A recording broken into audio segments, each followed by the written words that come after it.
memorizando los libros de la Biblia. Y yo creo que ha sido de gran bendición, hermanos.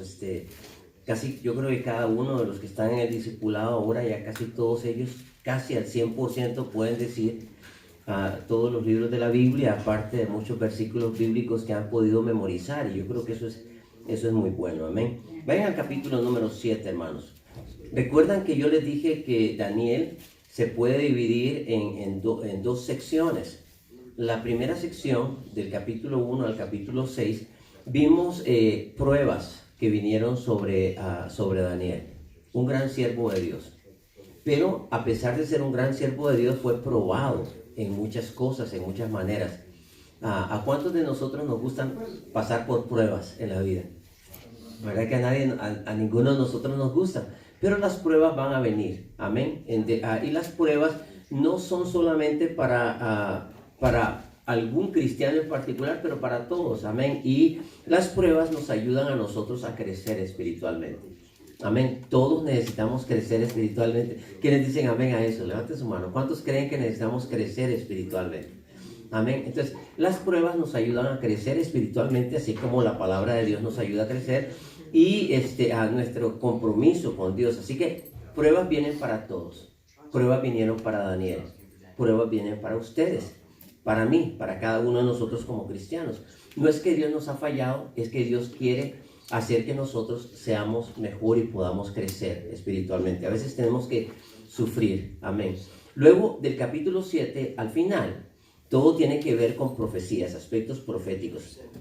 Cuando ustedes y yo estudiamos esto, tenemos que recordar que tanto en el Antiguo Testamento como en nuestros días vivimos tiempos, el mundo parece que está en un gran caos. ¿Quiénes están de acuerdo en eso, hermanos? Este mundo está en un gran caos, con tremendas crisis económicas, crisis políticas, crisis sociales que a veces nos hacen ver un futuro incierto. ¿Quiénes están de acuerdo en eso, hermanos? Amén. El futuro parece incierto. Lo interesante es que esto parece que ha sido la historia de la humanidad desde el principio. No ha cambiado. Los gobiernos cambian, las personas cambian, pero la incertidumbre aún continúa y las crisis económicas, sociales y políticas todavía continúan. Pero hay algo que ustedes y yo necesitamos recordar en nuestras vidas, ahora y siempre. Es que Dios es el que está en control. Y Dios siempre es capaz, puede y quiere guardar a sus hijos, a su pueblo. Además, podemos confiar que Dios está en control de cada circunstancia en la vida y aún en la escena mundial. Dios está en control. ¿Quiénes dicen amén, hermanos? Así que escuchen esto, hermanos. Cuando ustedes ven y oyen de los ejércitos de Rusia movilizándose, y alguien puede decir, bueno, es que es en Rusia y es el problema de Rusia y no es mi problema. Es el problema de Estados Unidos y Rusia, no es mi problema. No pensemos tanto así, hermanos, porque de una manera directa o indirecta vamos a estar involucrados. Amén. José Luis, ¿cuántos años tiene Jonathan? 15. 15 añitos, Jonathan. 3 años más y ya está listo para tomar algunas decisiones, ¿verdad? Personal. Y aunque me imagino que ya está listo para tomar decisiones, ¿verdad? Pero 18 años es el tiempo supuestamente de mayoría de edad aquí en Estados Unidos. A los 18 años muchos de los jóvenes están enlistando en el ejército de Estados Unidos. No estoy diciendo que eso va a pasar con él. Yo no sé, ni insinúo ni motivo que eso pase. Lo que quiero decir, hermanos, es que no es el conflicto de Rusia o el conflicto de Estados Unidos. Lo que quiero decir es que tu conflicto es mi conflicto, es nuestro conflicto. Estamos en el mero centro de todo esto. Entonces, en medio de todo lo que se está viviendo, ustedes y yo tenemos, y tal vez pueden pensar en lo que está pasando con Corea del Norte ahorita. ¿Cuántos han visto lo que está pasando con Corea del Norte? Y los misiles que está lanzando. ¿Ah? Hermanos, Corea del Norte es un lugar muy, muy peligroso. Lo curioso interesante es que históricamente la Segunda Guerra Mundial empezó en Europa, en la unión que hubo entre Alemania con Japón, con ¿cuál fue el otro país? Italia. Hubieron tres países que en historia le dicen, yo no sé cómo se traduce esto ya, pero le llamaron la Triple Entente, le llamaron. Lo interesante es que ahora la geografía ha cambiado, aunque Francia es Japón es amistoso con Estados Unidos, siempre en la misma área del mundo está ahora Rusia, está Corea del Norte y está China. Son ejércitos poderosos hoy en día, hermanos, y parece que están ellos unidos en cierta manera en contra de Estados Unidos y el resto del mundo. ¿Sí me estoy explicando, hermanos? El problema, lo que les quiero decir es que aunque el tiempo pase, parece que los conflictos sociales, políticos y económicos del mundo parece que no cambian. ¿Sí están conmigo, hermanos? Entonces, vemos la gente que existió en 1940, en la época de la Segunda Guerra Mundial. Ellos vieron un futuro sombrío. Nosotros en nuestro tiempo estamos viendo también exactamente un futuro sombrío. ¿Sí? ¿Me estoy explicando, hermanos? Lo que ustedes y yo como cristianos necesitamos mantener en mente es que Dios guarda a sus hijos. Amén. Es importante que tú y yo reconozcamos y necesitamos ponernos en las manos de Dios cada día. Tu vida y la de tus hijos y la de nuestra familia en las manos de Dios. Amén. En segundo lugar, necesitamos recordar siempre que Dios está en control de toda la escena mundial. Amén. En los primeros 6 capítulos de Daniel observamos cómo Dios prosperó al profeta y a sus 3 compañeros en medio de un ambiente totalmente contrario a ellos. Y eso a mí me hace recordar que aunque el ambiente que tú y yo estemos viviendo sea contrario a nosotros, Dios siempre nos puede hacer prosperar. Escuchen, hermanos, no eres tú ni soy yo, no es nuestra capacidad, tu capacidad ni mi capacidad, es el poder de Dios y la misericordia de Dios. En medio de ambientes hostiles, Dios nos puede hacer prosperar.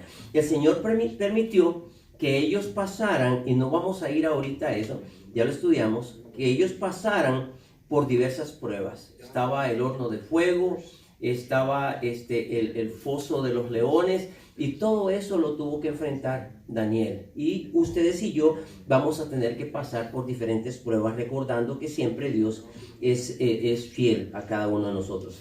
En medio de cada una de esas pruebas, Dios guardó a Daniel y lo prosperó en todo. Y Daniel pudo tener la oportunidad de guardar su testimonio de que Dios es un Dios fiel y misericordioso. Yo quiero que ustedes recuerden eso, hermanos, ¿ok? En los siguientes capítulos, del 7 en adelante, Dios hace una serie de revelaciones a Daniel, de las cuales manifiesta que el gobierno en la historia mundial de las naciones realmente pertenece a Dios. Y ahí vamos a ir al capítulo número 7, versículo número 1, hermanos. Y ahí empezamos, ¿ok? Dice el capítulo número 7, 1. En el primer año de Belsasar, rey de Babilonia, tuvo Daniel un sueño y visiones de su cabeza mientras estaba en su lecho. Luego escribió el sueño y relató lo principal del asunto. Vean el versículo 2. Daniel dijo: miraba yo en mi visión de noche, y he aquí que los 4 vientos del cielo combatían en el gran mar.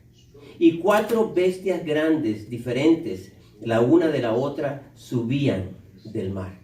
Muchas veces, hermanos, escuchen, muchas veces la Biblia, cuando habla de mar, muchas veces hace referencia a la población mundial. Y aquí se menciona 4 grandes bestias que se levantan, que surgen del mar. Y ahora empieza a describir estas bestias. Vean ustedes. Dice, la primera, noten ustedes, dice, era como león y tenía alas de águila. Yo estaba mirando hasta que sus alas fueron, ¿qué dice? Arrancadas, y fue levantada del suelo y se puso enhiesta sobre los pies a manera de hombre, y le fue dado corazón, que dice, de hombre. Entonces vean en el versículo, capítulo número 7, versículo número 4, ¿cuál es la apariencia de la bestia? Es un león. ¿Sí lo están viendo, hermanos? Es un león. Cuando aquí la Biblia hace referencia a ese león, dice que tenía las alas de águila y yo estaba mirando hasta que sus alas fueron arrancadas.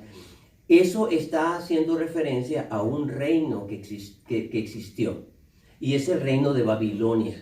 Cuando ustedes ven ahí la primera bestia que surge, Dios está haciendo referencia. La primera bestia era un reino, y el reino era Babilonia. Y la imagen que se da es la de un león y que tenía alas. Luego, vayan a la segunda bestia, hermanos. Vean el versículo número 7. Dice, y he aquí otra segunda bestia semejante a un oso, la cual se alzaba de un costado más que del otro, y tenía en su boca 3 costillas entre los dientes, y le fue dicho así, levántate, devora, que dice, mucha gente. Entonces, esta segunda bestia, hermanos, ¿a qué se parece? Vean ahí, versículo número 5. A un oso. Bueno, Dios todavía no cambia el tema, Él sigue hablando de reinos. Y aquí está haciendo referencia al reino medo-persa. Es interesante, hermanos, porque cuando hablamos del reino de Babilonia, hablamos de Irak. Cuando hablamos del reino medo-persa, hablamos de Irán. Entonces, estos son las bestias que se estaban levantando y los reinos que se estaban levantando y que Daniel está viendo que se venían, que se avecinaban. Noten la parte final del versículo número 4. Dice, y se puso enhiesta sobre los pies a manera de hombre, y le fue dado corazón. Versículo número 5, la parte final. Dice, y tenía en su boca 3 costillas entre los dientes, y le fue dicho así, levántate y devora mucha gente. Esto tiene que ver con las guerras que se iban a levantar en aquel entonces.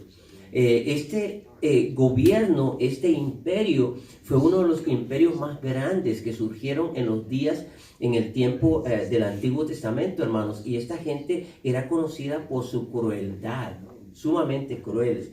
Ahora, vayan en el mismo versículo número 7 ahora, vayan al versículo 7. Y ahora aquí nos describe, ya me salvé, vamos al versículo número 6, hermanos. Vamos a ver versículo 5, hermanos, otra vez de ahí. Versículo número 5, ¿estamos bien ahí? Y aquí que dice, otra segunda bestia, esta es la segunda bestia. Vamos a la tercera bestia, versículo 6. Después de esto miré, y aquí otra semejante, aún que dice, leopardo, con 4 alas de ave en sus espaldas. Tenía también esta bestia, que dice, 4 cabezas, y le fue dado, que dice, dominio. Esto tiene que ver, hermanos, siempre sigue con el mismo tema de los gobiernos, de los imperios. Después de que el imperio medo-persa cayó, se levantó un nuevo imperio, históricamente hablando. Y ese fue el imperio griego. Es interesante, hermanos, porque ustedes notan que el Nuevo Testamento originalmente fue escrito ¿en qué idioma? En griego, exactamente. En el tiempo del Nuevo Testamento, griego era el idioma más popular, hermanos. ¿Y por qué piensan que era el griego el idioma más popular en aquel entonces? ¿Y por qué piensan, hermanos, de que ¿por qué se escribió la Biblia en griego, el Nuevo Testamento? Es muy probable, hermanos, que esta es una de las razones, porque el imperio griego, cuando habla aquí de la tercera bestia, hermanos, ¿cómo se describe? Como un leopardo. Y este leopardo hace referencia al tercer reino que apareció. Y ese tercer reino era el reino griego. Muy interesante, hermanos, porque el hecho de que había un imperio que se había extendido muy grande por toda la tierra, y luego que el Nuevo Testamento se escribió en griego, eso facilitó a toda, no solamente al pueblo de Israel, pero a toda la región, poder saber y conocer el mensaje de Dios. Todos hablaban y conocían el griego. Y al tener en sus manos el Nuevo Testamento en el idioma griego, eso facilitó para que toda aquella región pudiera ser de alguna manera afectada por el mensaje de Cristo. Vean cómo las cosas se están... Dios realmente está controlando cada aspecto para Él cumplir su propósito y su voluntad. Ahora, vean el versículo que sigue, hermanos. ¿Cuál es esta? La cuarta bestia, versículo número 7. Después de esto miraba yo en las visiones de la noche, y he aquí ¿qué dice? Cuarta bestia, espantosa y terrible, y en gran manera fuerte, la cual tenía unos dientes grandes de hierro, y devoraba y desmenuzaba a las sobras, y las sobras hollaba con sus pies, y era muy diferente de todas las bestias que vi antes de ella, y tenía, que dice, 10 cuernos. Algo que se me olvidó decir, hermanos, en cuanto al imperio griego. ¿Sabían ustedes que históricamente el imperio griego, hermanos, el gobernador del imperio griego tenía 4 generales? Y cuando cuando su imperio cayó, los que tomaron control de todo el imperio fueron 4 generales. Y es interesante que dice 4 cabezas en el versículo número 6. Y la razón de esos 4 cabezas eran los 4 generales, muchos creen, que estuvieron trabajando juntamente con el imperio griego. En Roma, vean, la cuarta bestia se describe como, versículo número 7. Dice, he aquí la cuarta bestia, espantosa y ¿qué? Y terrible, y en gran manera fuerte, la cual tenía unos dientes grandes de hierro, devoraba y desmenuzaba. Esta bestia era una bestia espantosa. Esta bestia representa, dicen los estudiosos, al imperio romano. ¿Bajo qué gobierno estaba Israel cuando el Señor Jesucristo vino?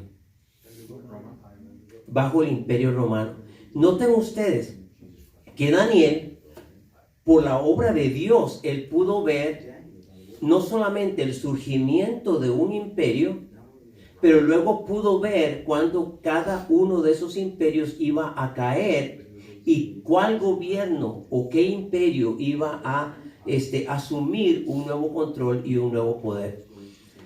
Esto es una lección que quiero mencionar, hermanos. ¿Dónde están esos imperios? ¿Dónde está el imperio babilónico? ¿Dónde está el imperio medo-persa?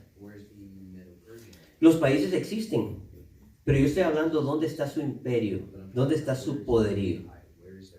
¿Dónde está el imperio griego? Sabemos dónde está Grecia geográficamente, pero yo estoy hablando dónde está su imperio, dónde está su poderío. Luego les hago la pregunta lo mismo, ¿dónde está el imperio romano? Sabemos dónde está Roma, sabemos, podemos ubicarlo geográficamente como país. Pero mi pregunta no es dónde está el país, mi pregunta es dónde está su imperio, dónde está su poder. Y la respuesta es obvia, cada uno de ellos llegó su tiempo para desaparecer. ¿Sí están conmigo, hermanos? Pero Dios es quien sigue gobernando, Dios sigue en control de todo. Los reinos vienen, los imperios surgen, los imperios desaparecen, pero Dios sigue reinando por los siglos de los siglos. Y esa es la esperanza y la seguridad que ustedes y yo necesitamos mantener en nuestros días. Ahora, hablamos de poder. Podemos hablar del poder que tiene Rusia en nuestros días. Podemos hablar del poder que tiene China en nuestros días. O del poder que tiene Estados Unidos en nuestros días. Me alegra estar en un país como este. Me alegra saber que Estados Unidos tiene poder. Me da temor y estoy seguro que así como en el pasado los poderes surgieron y los poderes desaparecieron, lo mismo puede pasar en nuestros días. ¿Sí me están escuchando, hermanos? Me da tanto miedo muchas veces cuando escucho a los presidentes de este país hablando arrogantemente del poder militar de esta nación. Me preocupa y me da miedo. Porque, hermanos, ustedes y yo sabemos que los poderes y los imperios a través de la historia se han levantado y han decaído. Han caído, han desaparecido. Poner nuestra confianza en algún sistema, yo creo que sería el peor de nuestros errores. Nuestra confianza siempre necesita estar ¿en quién? En Dios. Porque Dios es el que quita reyes y pone reyes. Y dice la Biblia, da la sabiduría a los sabios y la ciencia a los entendidos. Amén. Más vale confiar en Dios. Más vale tener nuestra esperanza en Dios. No hay arma humana que pueda prevalecer a través del tiempo. Solamente Dios puede prevalecer. Y ustedes y yo hacemos bien en poner nuestra confianza y nuestro corazón en Dios. Ahora, la última bestia, si ustedes vieron, era diferente a las demás. De un imperio de sus características se levantará un gobernante que en el futuro, cuando las características del último imperio, hermanos, son las características no solamente de un gobierno humano que existió, pero también las características de alguien que va a surgir en la historia humana que se llama el Anticristo. Así que cuando ustedes ven la última bestia que encontramos aquí, eso lleva a Dios, a Daniel, al clímax de la historia. Y en ese clímax de la historia, Dios presenta a Daniel el advenimiento, la venida, la proximidad de un ser que es conocido en la Biblia como el Anticristo. Este personaje es simbolizado con el cuerno pequeño. Vean el versículo número 8. Mientras yo contemplaba los cuernos, he aquí que otro cuerno pequeño salía entre ellos, y delante de él fueron arrancados los 3 cuernos de los primeros. Y he aquí que este cuerno tenía ojos como de hombre y una boca que hablaba, que dice grandes cosas. Y ya empieza en el versículo número 8 a descubrirnos un personaje histórico que está a punto, creo yo, de surgir en la humanidad, y ese va a ser el Anticristo. Si ustedes ven el versículo número 21, vean el versículo número 21, hermano. Dice ahí, y veía yo que este cuerno hacía guerra contra los santos, y ¿qué dice? Y los vencía. Noten esto, hermanos. El objetivo de este último cuerno, que es el Anticristo, es levantarse en contra de los santos, de los hijos de Dios. Hermanos, hoy en día estamos viendo persecución en cierta manera. Vean, usted dedica, y le voy a dar este reto. Comprométase usted para cada día leer su Biblia. ¿Es bueno, sí o no? ¿Quiénes dicen amén? Es bueno hacer eso. Comprométase cada día para usted pasar tiempo en oración con Dios. ¿Es bueno eso? ¿Quiénes dicen amén? Amén. Comprométase para eso. Comprométase para asistir a la iglesia de una manera constante y continua. ¿Es bueno eso, sí o no? ¿Quiénes dicen amén? Es muy bueno. Amén. Yo les quiero recordar un pasaje de la Biblia que dice que lo que el hombre sembrare, eso segará. Amén. Vean, muchas veces yo lamento en mi corazón haber visto a través de mis años y mis días personas que vinieron a la iglesia y que no tuvieron un compromiso con el Señor. Sus hijos se criaron yendo a la iglesia de vez en cuando, sin compromiso con Dios. Así se criaron sus hijos. ¿Okay? Pasó el tiempo y yo les puedo decir, hermanos, que un día se me acercó una hermana a mí y me dijo, pastor, yo no hallo qué hacer con mi hija. Le digo, hermana, ¿qué está pasando? Me dice, pastor, la hija de ella tenía 13, 14 años de edad. Y me dice, pastor, yo no sé qué hacer. Me he dado cuenta que a veces en la noche mi hija abre la puerta, la ventana de su cuarto y se sale de la casa. Y se va, no sé para dónde. Ella pasa el día, la noche, fuera de su casa. Yo no sé, ustedes que son madres, no sé cómo se sentirían ustedes saber que su hija está haciendo eso. Yo soy padre y sea que mi hija hiciera eso, mis hijas hicieran eso, o mi hijo hiciera eso, yo estaría temblando en la casa, hermanos. Yo estaría con miedo en mi casa, estaría orando. Es más, de seguro no podría dormir el resto de la noche en oración por mi hija. ¿Cuántos de ustedes harían eso, hermanos, por mis hijos? ¿Cuántos de ustedes harían eso, madres, padres? Levanten su mano. ¿Estás de acuerdo conmigo? Yo creo que todos nosotros lo haríamos. Aunque nuestros hijos estén ya casados, mi hermano Ochoa, ¿no haría usted eso por sus hijos? ¿Dormiría tranquila usted sabiendo que andan mal? ¿Verdad que no? El sueño se nos iría, hermanos. Esta señora, solamente piensen, hermanos, 13, 14 años de edad, su niña abriendo la ventana y salía.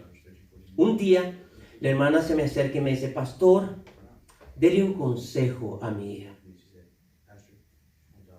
Como pastor, obviamente, yo le voy a dar un consejo. Amén. Pero quiero que ustedes me digan, con toda sinceridad, ¿creen ustedes que porque el pastor le dio un consejo, un día, ya el problema está solucionado? Sería ridículo pensar eso, hermanos. Entonces, ella vino y le digo, hermana, vamos a estar orando. Pasaron los días y un día se me acerca la hermana y me dice, pastor, ayer encontré en la cama de mi hija un puñal. Hermanos, la historia esa puede continuar. Pudiera seguirles diciendo, hermanos. El problema que yo te quiero decir es esto. Ya Dios dice, lo que el hombre sembrare, eso segará. No podemos cambiar la escritura. Ya la Biblia está escrita, está establecido. Les voy a contar otra historia. Llegábamos nosotros, mi esposa y yo, a visitar a esta hermanita, una ancianita ya. Tal vez tenía ella unos 60 años de edad. Su esposo había estado muy enfermo, ella tenía que llevar al esposo al hospital y todo eso. Llegó el día cuando su esposo falleció y ella se quedó solita, la ancianita, en su casa. Ella vivía en un mobile home aquí, cerca de la 15 y la Mirror, por esa área. Ustedes ya saben, hay un mobile home park en esa área. Ahí vivía ella, hermanos. Llegamos a visitarla. Me dice, pastor, yo no hallo qué hacer, me dice. Le digo, hermana, ¿qué está pasando? Me dice, yo no sé qué hacer con mi hijo. Mi hijo está en drogas. Me dice, pastor, cuando mi hijo está en drogas, pastor me dice, yo tengo que esconder todos los cuchillos en la casa. Porque, pastor, un día yo estaba acostada y era medianoche y mi hijo por sus drogas no duerme en la noche. Dice, y yo de un momento a otro me desperté, abrí mis ojos solamente para ver a mi hijo que estaba a la par mía con un puñal. Piensen en eso, mis amados hermanos. ¿Qué haría usted con todas esas circunstancias de la vida? Y yo les quiero suplicar, vean, vivimos los tiempos que estamos viviendo. Lo único que nos muestran es que la esperanza única para ti y para mí está en Dios. Y nunca va a estar en alguien diferente que Dios. Esta hermana vivió cada noche. Este muchacho salió de la cárcel, entró y salía de la cárcel con su problema de drogas. Y ella me dice, pastor, ore por mi hijo para que mi hijo cambie. El problema es que hay muchos padres, y esto es la conclusión de esa parte que yo quería decir, hermanos. Hay muchos padres que queremos, todos los padres queremos que nuestros hijos sean bendecidos y que vayan bien, pero el problema es que muchos de nosotros esperamos hasta que sean teenagers o jóvenes para tratar de dirigirlos por el camino correcto, pero ya es demasiado tarde. Ya es demasiado tarde. Tal vez tú me dices, pero pastor, yo traté también desde que estaban chicos y ellos ahora se han apartado y no están llegando a los caminos del Señor. Entonces yo te digo, mi amado hermano, confía en la promesa de Dios. ¿Y cuál es la promesa de Dios? La promesa de Dios es que, de que su palabra no va a volver vacía. ¿Me están escuchando, hermanos? Entonces tú me dices, pastor, es que yo los traje a la iglesia. Es que en la iglesia les enseñaron la Biblia, la palabra de Dios. Es que ellos se criaron en la iglesia, pero ahora no quieren venir a la iglesia. Yo te digo, confía en la promesa. Confía en la promesa. Y la promesa es que la palabra de Dios no volverá a mí vacía.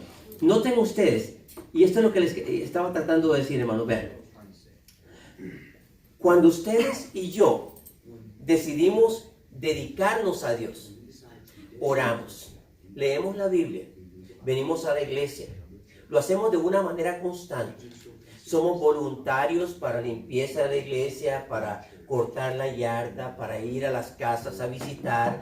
Somos voluntarios para cantos especiales. Somos voluntarios para enseñar una clase de escuela dominical. Voluntarios para ayudar con las damas. Somos voluntarios para hacer muchos ministerios dentro de la iglesia. No esperes. Paz. Porque una de las cosas que va a pasar es que, recuerda, hay un espíritu en el mundo que es el espíritu del anticristo. Recuerden eso. Daniel vio que en el futuro iba a venir un personaje con las características del cuarto reino del imperio romano. No estoy diciendo que es el Papa, hermanos, ¿ok? Pero estoy diciendo que con esas características. Y luego este personaje, de acuerdo al capítulo 7, versículo 21, creo que fue el que leímos el último, dice que va a hacer guerra contra los santos. Amén. Ese personaje que se llama el anticristo, su objetivo va a hacer guerra contra los cristianos. Pero escuchen esto, hermanos. Lo interesante es que cuando tú y yo hacemos la prueba de querernos dedicar a Dios y servir a Dios y venimos a la iglesia y queremos hacer todo lo correcto, más de alguien te va a criticar y te va a atacar. ¿Sí me están escuchando, hermanos? Lo triste es que hermanos de la iglesia a veces son los que nos van a criticar. Y es que ese se cree santo. Es que ve ese pastor, ese hermano, esa hermana. Es que se creen, como decían en mi tierra por allá, se cree la mamacita de Tarzán.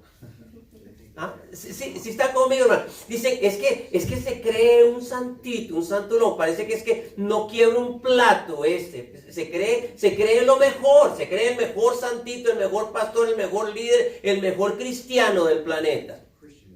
Entonces van a venir críticas, van a venir ataques. A veces las críticas van a venir dentro de la misma iglesia, los mismos hermanos, y a veces las críticas van a venir de tu familia. Pero es tiempo que tú y yo despertemos, porque estamos viviendo un tiempo de crisis. Vean el versículo 25. 25. Dice el versículo número 25. Dice, y hablará palabras contra el Altísimo y a los santos del Altísimo quebrantará. Y pensará en cambiar los tiempos y las leyes, y serán entregados en su mano hasta tiempos y medio tiempo. Vean, vamos a hablar más adelante a qué se refiere estos tiempos y medio tiempo, porque es interesante cuando hacemos los números y los cálculos, cómo Daniel pudo ver cosas, no solamente cientos de años hacia el futuro, pero aún miles de años hacia el futuro. Solo Dios puede abrir la ventana del tiempo para alguien como Él lo hizo y lo ha hecho a través de la palabra de Dios. Pero noten en el versículo 5, este anticristo no solamente se va a levantar contra los santos, pero se va a levantar en contra de Dios. ¿Me están escuchando, hermanos? Su guerra es guerra contra Dios. Y yo veo, hermanos, cómo el tiempo está avanzando exactamente para eso. Hoy en día se está levantando la guerra contra Dios. ¿Me están escuchando, hermanos? La gente, vean, es que la gente educada estaba escuchando a un hombre que supuestamente es un científico sumamente educado. Y ustedes escucharon hace unas semanas de la muerte de un conocido científico que se llamaba Stephen Hawking. Ese hombre ya falleció. Él negó a Cristo y habló en contra del Señor Jesucristo. Él no creía en Dios. Hoy estoy seguro que cree en Dios. Después de su muerte, estoy seguro que él cree en la existencia de Dios. Él negó la enseñanza de la Biblia de un cielo y de un infierno. Ahora estoy seguro que sabe de la existencia de ese lugar. Es demasiado tarde para él, pero ahora él ya sabe de la realidad de eso. Hay otro científico que es el científico principal, entiendo, es cosmólogo y científico de la Universidad en Arizona. No recuerdo el nombre de él, porque hay otros nombres más importantes para mí, como Abraham, Isaac, Jacob, héroes de mi fe y de nuestra fe. No recuerdo el nombre de este hombre, pero una de las cosas que yo pude notar es que este hombre, en una de sus disertaciones en una universidad famosa, se subió, se puso al frente, detrás de un podium, detrás de un púlpito, y él empezó a decir, escuchen esto, él empezó a hablar de esta manera, dijo, no hay libro más inmoral que la Biblia. Ese hombre dijo eso, y cuando yo lo escuché, yo dije, wow, ¿cómo es posible que esa gente quiera seguir escuchando lo que este hombre quiera seguir diciendo? Pero la gente estaba ahí, eran sus admiradores. Él sencillamente está haciendo lo que proféticamente se ha anunciado.